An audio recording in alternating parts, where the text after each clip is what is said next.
A little opening statement. She'll say why. All right. So before we begin, we want to say how grateful we are to be together today. This gathering is not just about Christmas, but about remembering where we come from. You each carry living memories of our family's early years, of the farm, of your mother and father, of faith, hard work, laughter, and love. These questions that we're going to be asking are just simply invitations. There's no pressure to answer every one, and no right or wrong ways to remember. Share what comes naturally. Our hope is that these stories will be heard by your children, grandchildren, nieces, and nephews, so that the spirit of this family may continue to live on. Thank you for the lives you've lived, the hard work you did, and the love you shared. We are all listening. Thanks, Missy. So I'm just going to ask, I'll hand you the mic if you feel like answering anybody. And just kind of hold it up a few inches from your mouth if you want. So I'm just going to ask some general questions on Christmas memories first. What do you remember most clearly about Christmas on the farm? What sticks out to you the most when you think about Christmas on the farm? Well, probably for all of us, number one is our mother. She always made sure Christmas was Christmas and things would really get done and happen. And she loved Christmas time. And so her and the piano, I guess, are what stand out to me. She always made us come up and play, sing behind her when she played the piano, and it had all the Christmas songs. And we all pretended that we didn't really want to come up there, but we all really did. And we really enjoyed singing with Mom. Some of the times it was just some of us, and a lot of times it was all of us. But the Christmas music was a big thing, and then also all the Christmas shows that were mostly musical on TV that Mom loved, like Lawrence Welk and Perry Como and Andy Williams and I don't know, a lot of other ones that she made us watch at Christmas time. So that's one anyway. I remember what a to-do it was to get the Christmas tree up. It was always crooked, never could make it be balanced. We had all these little boys who wrestled around, and we'd get it all decorated, and then somebody would get it. So the Christmas tree was always a thing I remember. And once my mother mailed it to the wall. That's pretty epic, Wilma. I'm going to keep asking questions, so if you don't answer on one, please feel free. Well, I remember fighting with my brother Joe. We used to break a lot of furniture and get thrown around. Phil kind of put us up to a lot of fighting. He liked to see us fighting, so we enjoyed it for a while, but then it got serious, and then some of the furniture would get broke. But we had a super upbringing, just that we were able to get together and do so many things. We've got into a lot of fights over the years. And I know Wally used to give Bruce neck pullers, I think he called it. If you need an example, he could probably give it to you later. And I don't know, we had a lot of memories on that farm, just from all the Christmas trees and all the presents and all the food. And Mom was really good at making candy. She taught me a lot about making sweet stuff, and I like making popcorn balls and sharing those. Yeah, we just had some popcorn balls that Mark made, and I gave my youngest granddaughter one here a week or so ago, and I think she even kind of liked it, maybe. There it is. Had one, and yes, I remember all the people that watched us, Mark and Joel, maybe Tim Segrist, he's here someplace too, and Tim and Joel would fight until one of them cried, or Mark and Joel until one of them cried. and then our mother would come in there and got mad, and then it was all over with. What was Christmas morning like at the house? Well, we always had a real tree, and sometimes it was kind of a spindly looking tree, but Mom loved the tree, and we had these old decorations that she used to let us help her put up, and I remember putting up a lot of tinsel on the tree and just lay it on there, and sometimes it got all over, but we had to decorate the tree, and sometimes it was with popcorn, strings of popcorn too, that we string together and put that on the tree too. So that was a real good memory for me. And yeah, Wally used to give me chest bangers and all kinds of nasty things at Christmas time, or any time. He usually deserved it though. Yeah, I remember waking up on Christmas Eve and Christmas morning, and after we opened all the presents, usually bought each other presents, even when we were young children. So it would be a wrapping paper about that high throughout the whole living room, and a big mess, but we had fun. I can remember getting up Christmas morning early. We kept coming downstairs and checking the tree to see if there was anything there. So we were up very early. Where'd you guys get your tree? You remember? We bought it. We bought it someplace in Cass and had trees for sale. Like Houston's or something? Probably Cass or the Urban. I remember one Christmas morning getting up and we were, I can't remember if Santa Claus had come or not, but there was a note on the tree. It said, "Look in the garage above, in the garage." So we rushed out into the garage, and there was a brand new pair of skis there that we were supposed to share with all the family. And so we immediately got those going, and we drove.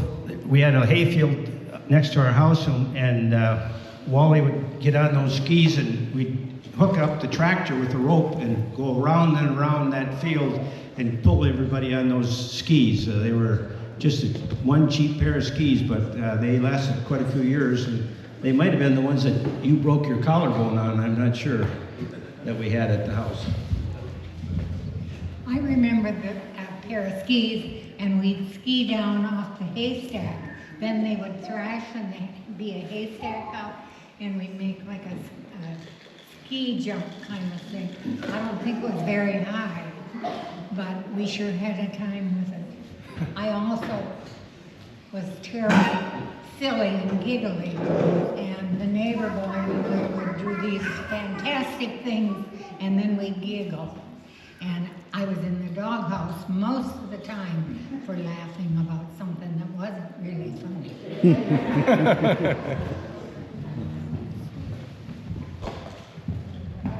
See if anyone can think of what was your favorite gift you got when you were a child.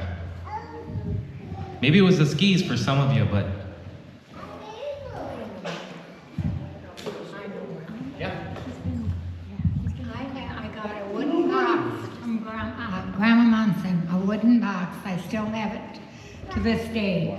I don't think there was anything in it, but it was just got a dome top on it, and it's one of the boxes that I really treasure. It's got to be pretty darn old now. I remember when I got a bicycle.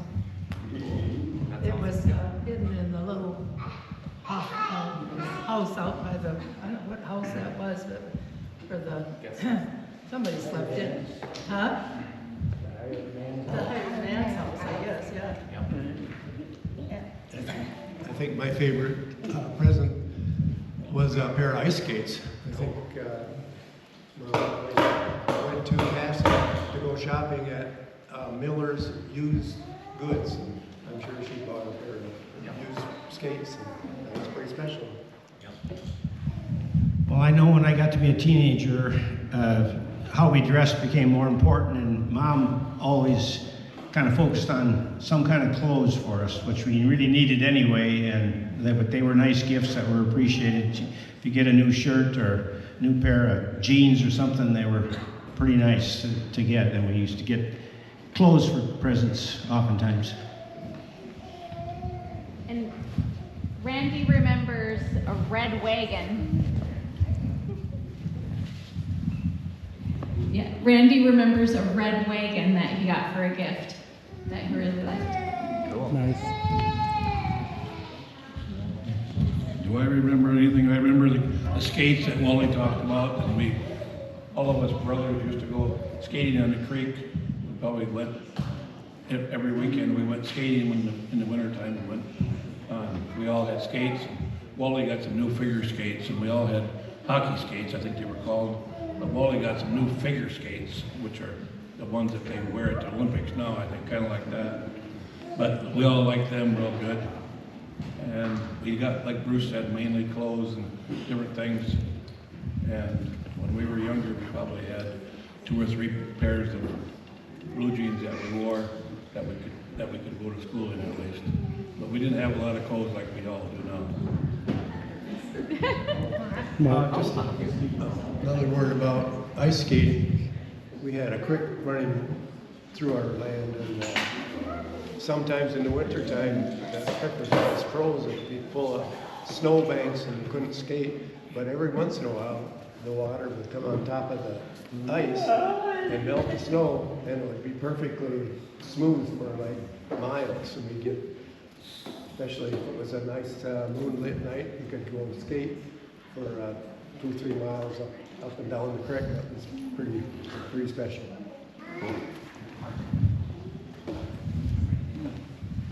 Oh, I can remember the skates as well. It seemed like I had a party one time down at the river, at the creek, and we had an ice skating party, so I invited kids from school out, and like Wally said, it was all froze really nice, and you could kind of like, it meandered around, and you could go for like a mile one way and maybe half a mile the other way, maybe, and have a bonfire. It was just a good memory, kind of the same as where Missy lives now, the creek behind them. You know, the longer you live near that, it's a lot of fun just getting out there and enjoying the winter. But it seemed like all the Bigelows were brought up. Mom never liked us going down to the creek, but in the wintertime, I think she got over that because she didn't think we were going to drown. But that was, and another memory is a sweater that similar to the one that Jeremy's wearing that Mom gave me, and I wore that thing for many years. Still got a memory of it. Right. So I'm gonna I have 2 questions here, but I'm gonna kind of tie them into one, or at least a longer question. Were there special Christmas traditions that felt most meaningful or sacred to you? And do you remember special prayer songs or Bible readings led by your mom? I got that feeling. My mom read her Bible a lot in the evenings, and I just remember her reading up in her room. That was kind of a nightcap for her to read that, and I think Rome still has that same Bible. I had it for a while, and it's kind of a lot of meaning because my mom loved that Bible and all the stories, and it kind of really had a major influence for me to trust in that Word of God, and you know, it keeps me on a firm foundation, trusting God and the commandments, and of course the story of Christ and all this makes Christmas all that much more special. Anybody else have anything? I can go to the next one too. Was there ever a Christmas that was affected by weather, illness, or hardship? I have no idea what year it was, but we all, after Christmas Day, we went to Grandpa and Grandma Munson's, or to Vernon Clifford's, which would be my mom's sister. And I remember the roads were so terrible. And my Uncle Clifford came in a horse and sleigh into Casson and picked us all up and took us in the sleigh out to their house. That was the biggest thing. The snow was so high, it was in my mind, at least. It was way over all of our heads. It was just way up. That was way before I was around. I just remember hard times for Mother to even get enough groceries for our Christmas. They would sell sacks of feed to get food. It was not a good time, a lot of the times. Yeah, I remember that too, Bonnie. I remember one time, and it was Christmas time, Mom said, "Is there any more oats still left in that Butler bin out there, Bruce?" And I said, "I think there is." And she said, "We got to sack up a couple sacks of the oats." And then we took it to the elevator and got like $7 for it or something, and which at that time bought a lot of groceries. And so we had, groceries to get by with for a while. I think it was at Christmas time, but it might have been before that, I'm not sure. But that's a pretty common scenario, especially when everybody has a memory of that.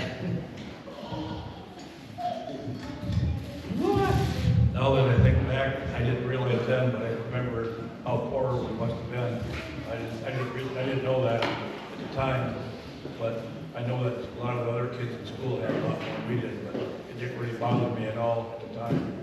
But now that I think back at it, our mother made a lot of almost nothing many, many times for food and presents and everything else.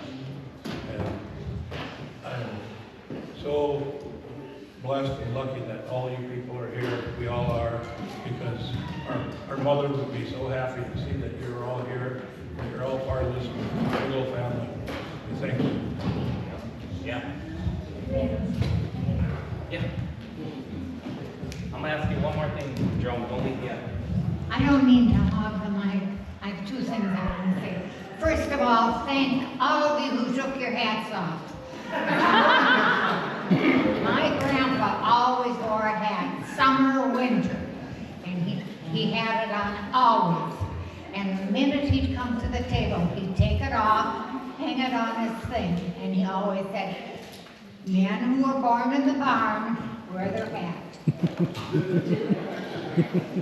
The other thing I want to say, I want to say how proud my mother would have been as she looks at all of you. Your lifestyle, the kids, the things you have done, and your kindness and your love for each other. Mother she would be just overcome as I am. All right. I just want to kind of close up with a couple things. I would like you to let us know something that you would like Barb's kids to remember about her.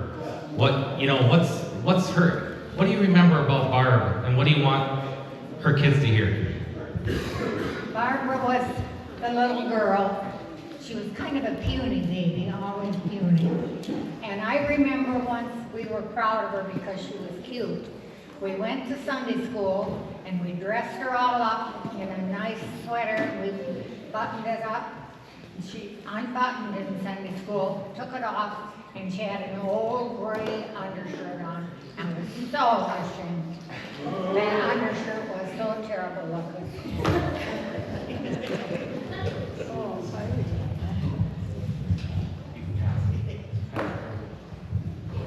I think Barbara probably got stuck with a lot of doing the dishes and preparing food and stuff. I remember a lot of the time after Cheryl and Bonnie grew up and left the home, and the boys were out on the farm or working in the barn with the cattle, but Barbara got stuck doing a lot of the work with Mom. Ditto, I remember that too, Wally. I know we used to make it hard for Barb when she had to babysit us when we were a little bit younger than her, and Jerome and I would kind of pick on her and stuff at times, and she hung in there, and she always could be relied on to make food when Mom wasn't there and be part of our family. And then later in life, I just remember Barb and how much she loved her kids and how proud she was of all of her family.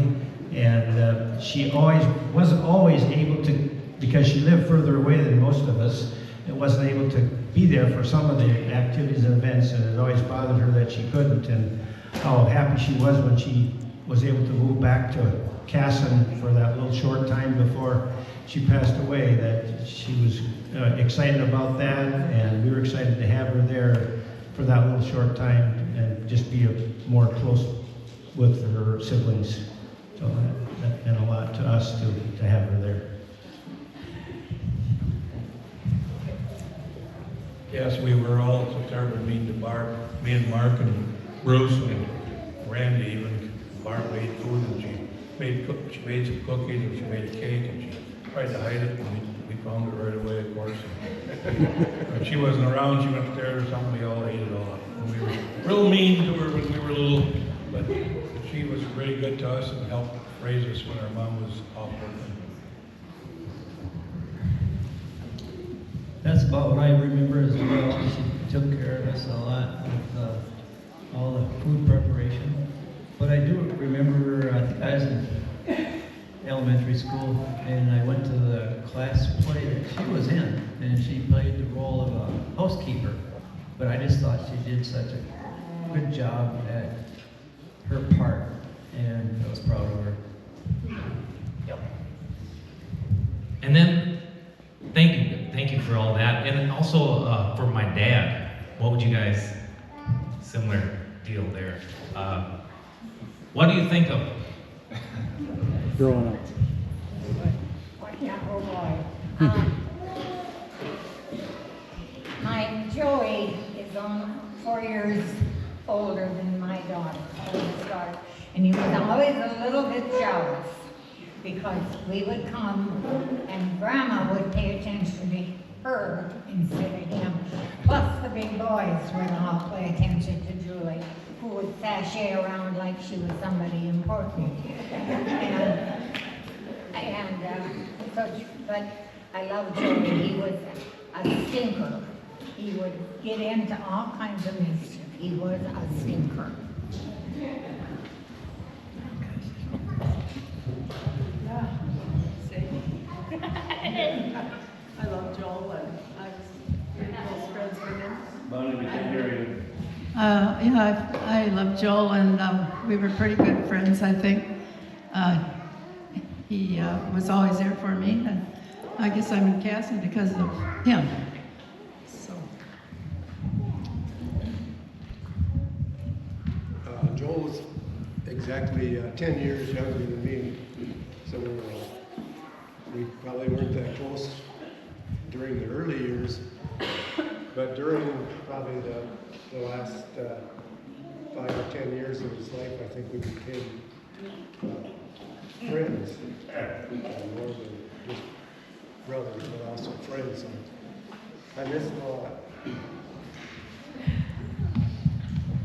Yeah, Joel was always special. You know, I think I remarked at Joel's funeral that Joel was the baby of the family, and we all spoiled him, and that's what we got. And what Joel became, I guess maybe we helped him on his road to getting there. But he certainly was challenging when he was younger, I think, and he used to get in trouble and do things.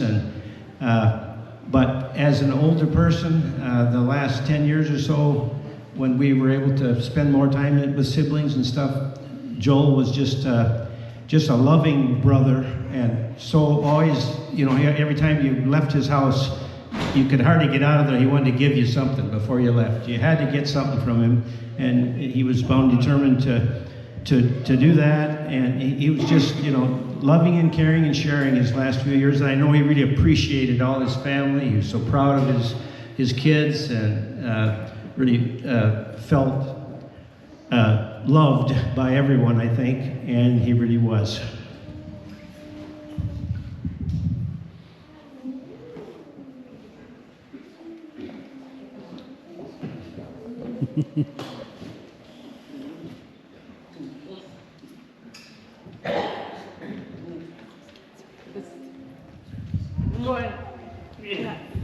With your brother? Going on a sled with his brother? Probably a snowmobile. On Snowmobile. oh, not motorcycle, but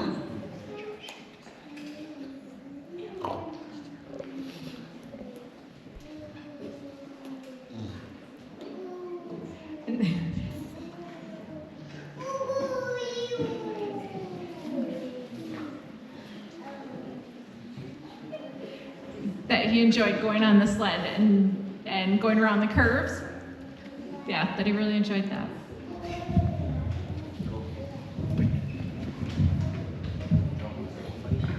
Yeah, we all remember Joe very well, and he was a favorite brother of all of ours, and we all had good times with him, as well as most all of you there, out here, and hopefully he left a lesson for all of us to learn and to continue to be together and love each other and care for each other.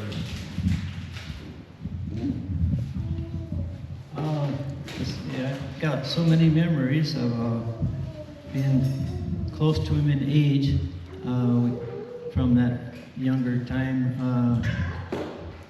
I was riding on the back of the bicycle with Jerome was driving the bike and was coming down the hill on the driveway, and anyway, I got my foot caught in the spoke and it tore into my leg, and anyway, it was like a broken foot for about 6 months.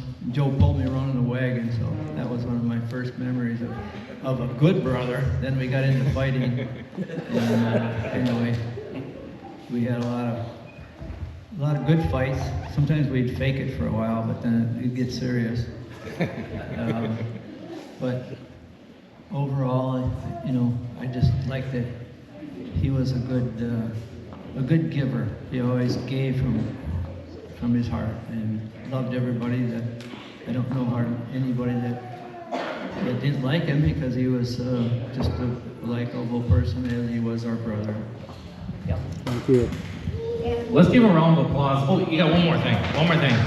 Hold on, we're gonna do that, but I'm gonna do one thing.